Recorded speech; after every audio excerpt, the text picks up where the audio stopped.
Hey everyone, how you doing? So, Plants vs. Zombies past 2013. Yeah, post PvZ2, this franchise was getting a little wild now, wasn't it? These were big times for PopCap, and clearly they knew that. So after the interesting launch of PvZ2, everybody was guessing what PopCap was cooking next. And, well, we wouldn't be waiting very long. But to start out today's video, we're going to be looking at an E3 trailer? Yeah. And oh boy, look at that. A 3D PvZ game that is not adventures. That's crazy. But wait, it's a console game too? No way. What could this possibly be? Well, what this game would be is a release in 2014 that would be an eventual obsession of so many people out there, including myself. And that game is called Garden Warfare 1. Oh my god, Garden Warfare 1. This game is both one of my favorite things to exist, while also being one of the weakest games in this franchise. It strikes a very weird balance, and today I want to give Garden Warfare 1 my honest review on the title, to ultimately see if this game was actually really good, or if it was just poorly placed nostalgia. This video is most likely going to make some of you mad, so expect it. But anyways, we'll organize the sections here the same way I do with my other videos, with the sections being story, gameplay, extras, and endgame/completion, which we'll get to, and I'll address it when we get there. So with all of that being said, let's start with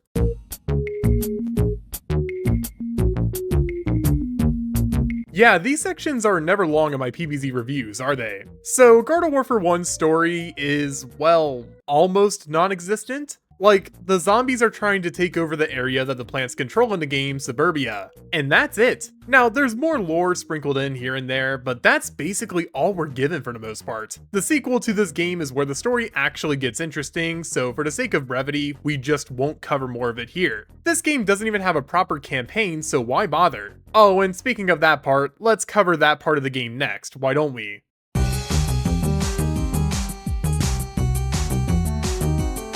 Garden Warfare 1 might be lacking in a lot of ways content-wise, but what we do have here is pretty good. But before we cover all of that, we need to go over this game's roster and what exactly makes it unique. So, Garden Warfare 1 is a shooter game. We've talked about it briefly, but what type of shooter game is it in particular? Well, that's hard to answer. See, Garden Warfare 1 has a very unique idea with its character roster. See, this right here is 8 characters. Pea Shooter, a frontline fighter character, Chomper, a stealthy close-range character, Sunflower, the plant healer, Cactus, a sniping character, Foot Soldier, a mid-range assault character, Engineer, a builder-type character, Scientist, the zombie healer who also happens to pack some extreme heat, and All-Star, a tanky character. This is the base roster for this game, but that's only 8 out of the 68 characters here. Oh yeah, this roster has variations. This is a core gimmick behind the characters in gameplay. Variations of every single playable character exist that shake up the idea of the base character. As an example, take Pea Shooter's variations. Pea Shooter himself is a character that prioritizes high damage output while also being pretty generous with a splash. But with other variants in his class, that idea is flipped on its head with characters like Agent P, which reward you more for hitting consistent shots and punish you more for missing.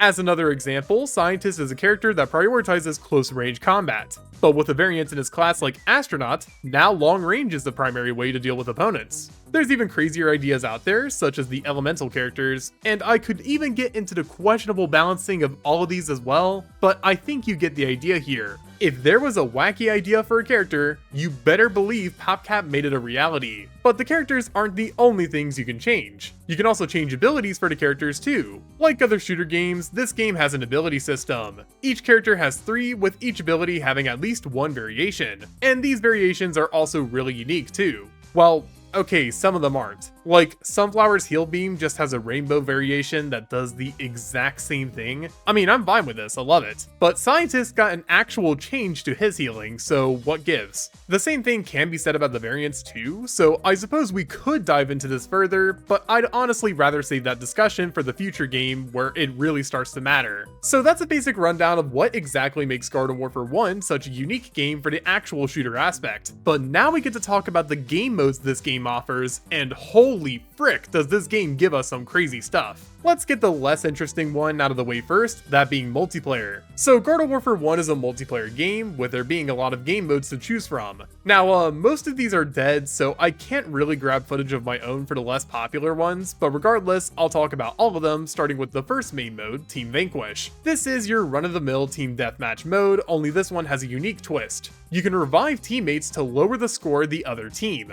That gives this game mode quite a lot of strategy, and I really like that. I think it also helps that Garden Warfare 1 has some really fun multiplayer maps. Like, look at Chomp Town. Holy frick, this map is amazing. Oh no, my rose-tinted glasses. I have to take them off. Oh, it hurts. Sorry, all jokes aside, these maps are fun, and they contribute to the characters in this game a lot, which is super neat to see. But I'll admit, yeah, this game does have some bullcrap. Like, take Port Scallywag as an example. This map has one particular rock that only pea shooters or foot soldiers can easily reach, and it is really good for cheap shots on enemies. So the maps might overall be good, but they also have problems. And I can say something similar about the other main multiplayer mode, that being Gardens and Graveyards. So do you remember when I said that the zombies here are trying to take over suburbia? Well, this is the mode that shows that off the best. Here, your main objective is to either defend capture points as a plant, or attack and capture said points as a zombie. Now here's the thing.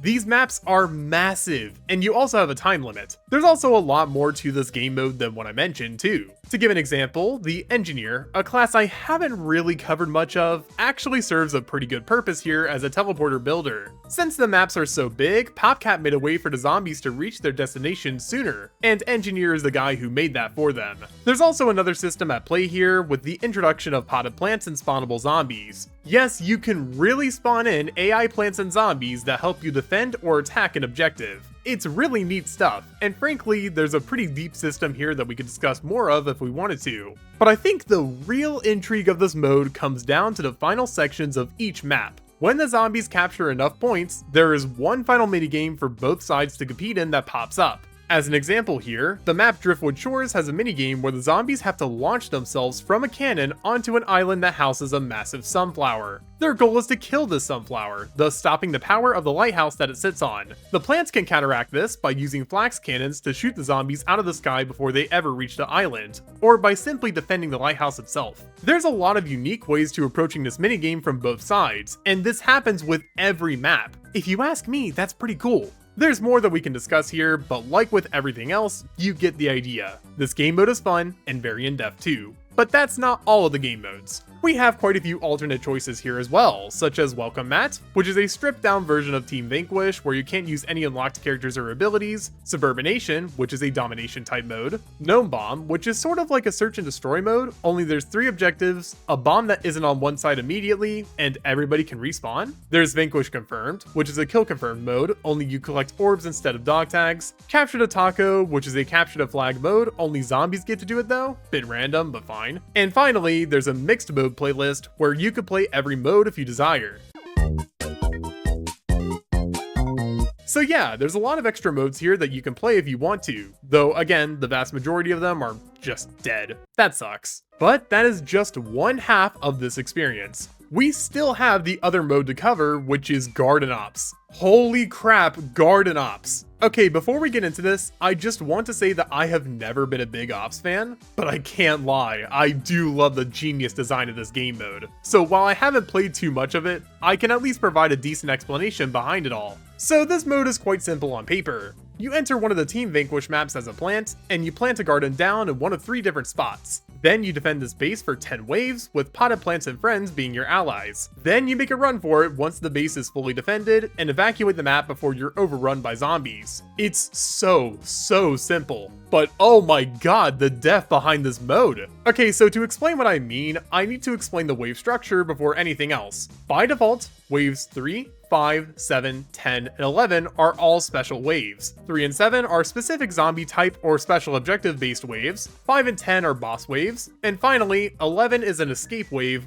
and like I mentioned before, it's where Crazy Dave picks you up with his flying RV. This has no correlation with Penny as far as I'm concerned. I'll break down each wave type to show you just how much this mode has to offer, because believe me, it doesn't seem that way when you first look at it. Well, I should at least address the regular waves first. So these are waves that basically throw regular zombies and basic characters at you in a large dose or two. It's nothing too complicated, but the way you handle the horde is actually pretty important, because almost every zombie here can do one particular thing to your garden, hurting it. And when your garden gets hit, it does not get that HP back ever. So especially at higher difficulties, you have to be very vigilant about how you approach these smaller waves, because these are the ones that can do you in if you're not careful. As for challenge waves, these are the waves that can throw in so many different types of things at you. It could be as simple as a wave with an excess amount of foot soldiers, or it could be as complex as taking out zombie champions. Regardless, these waves are here just to mess with you, and they can be very effective at it if you're not being careful. Boss waves are similar, only these provide much more challenge as you're going up against massive hordes of zombies and or bosses. And wow, the boss selection here too, it's so jam-packed. We have some returning faces with new gimmicks, such as the Disco Zombie and the Yeti.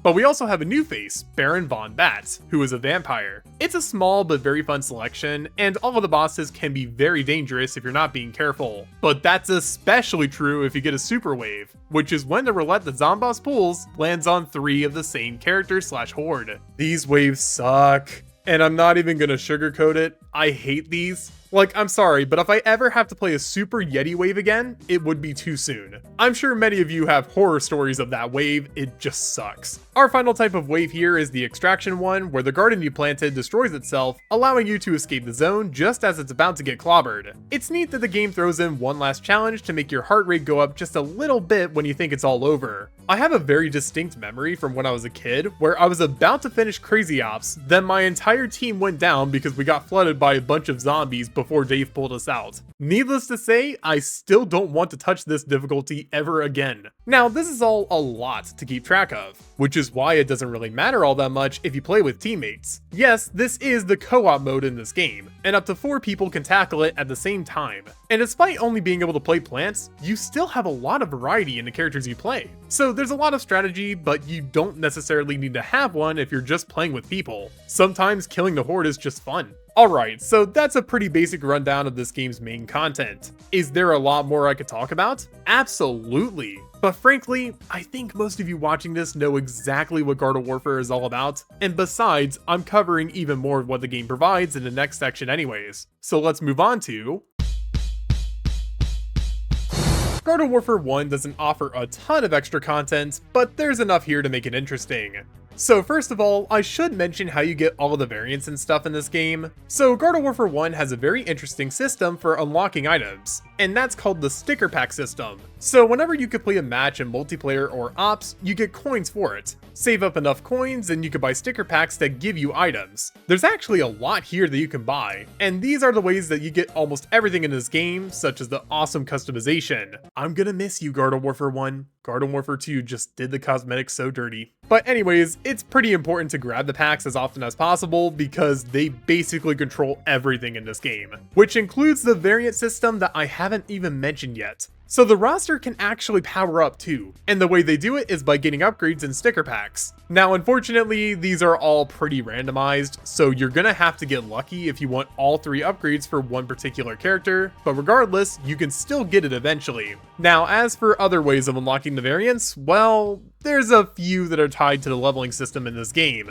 Yeah, I didn't mention this until now for a good reason. Basically, you can complete challenges for a given class to level up, and at level 10, you unlock an exclusive variant for the class you play. It seems simple, but wow, these challenges are terrible. Some of these are so oddly specific it makes your head hurt. I swear PopCap wanted us to use the skip challenge stars on these. Oh, and what are those, you might be asking? Well, you can get those things from sticker packs, and they do exactly what you think they do. And guess what? You can buy coins in the game for real money. So yeah, you can actually pay to win some of the characters in the game if you wanted to. I'll discuss this later though, it's a headache. Now as for actual content, there is a few more things to look at here. As an example, this game makes a callback to the tower defense games by having an almanac-like book that gives you extensive character lore and details. It's honestly really cool, and some of the things written here are pretty intriguing. Like, did you know that plasma peas, well, peas are universes? Yeah, I hope that makes you feel bad for having bad aim now. You should feel bad. Something else here that isn't brought up nearly enough is the co-op features of the game as well. See, the game doesn't have co-op on every console and platform, but when you can find it, you're put in an infinite ops mode? What? This is one of the craziest things that's ever been locked behind a second player with you. And it's really sad that we never got any variation of this after this game. What was up with that, PopCap? Finally, to end off this section, I just want to bring up the elephant in the room that I've been purposefully avoiding, which is boss mode. So yeah, there's technically 2 more playable characters that are just you sitting in the sky supporting your team. Oh, it's boring. I genuinely could not sit through an entire match of this, so I'm just gonna show footage and cut it off. Overall, Garden Warfare 1 has quite a bit to offer, but we're not quite done yet. We still have to talk about one more thing, which is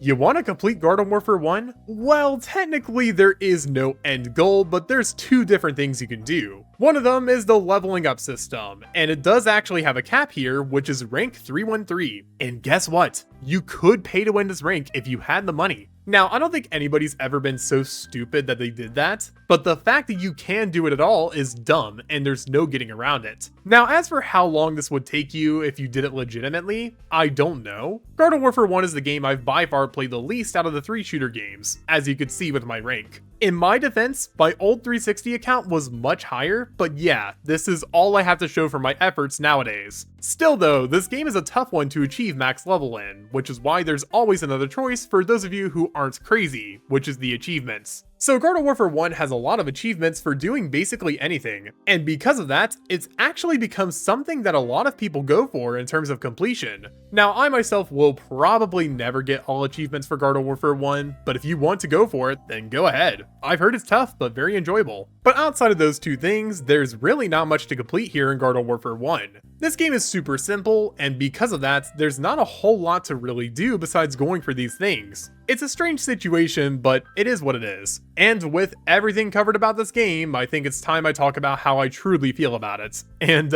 this may upset some of you. So I think Garden Warfare 1 is the weakest shooter game in the franchise. I know, that's a controversial take, but hear me out please. This game suffers from heavy first game syndrome, as it has many problems that simply got fixed in later games. Stuff ranging from the weird netcode issues to the horrific balancing of some characters, Super Commando, to even the actual quality of the product and much more affect this game. Now, I know this is a lot of people's favorite game in the franchise, and yeah, I get it. I love Garden Warfare 1, but I've had the rose-tinted glasses off for most of this video. And yeah, when you look at things objectively, this game is lacking in certain areas. But for what it's worth, it's still really good. And if you have this game, go ahead and boot it up again. You might find yourself loving it a second time around, or you're gonna run into Toxic P. I can't save you. So that is my review on Garden Warfare 1. I think out of all of my reviews, both previous and future ones, this is going to be the most controversial one,